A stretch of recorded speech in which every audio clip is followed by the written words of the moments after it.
Hi everyone, welcome back to another episode from Wake&Tech. In this video, we will be learning how to remove items from cart on Groupon. First of all, open up your Groupon application and make sure that you're logged into your account.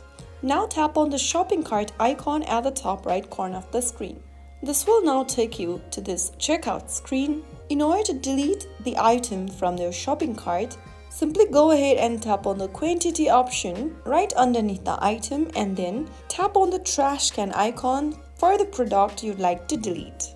Now in the pop-up, click on remove and repeat this process for every other item you'd like to remove from the cart.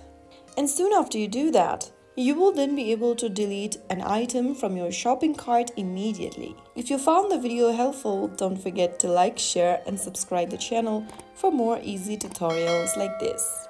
I'll see you in the next episode. Thank you for watching.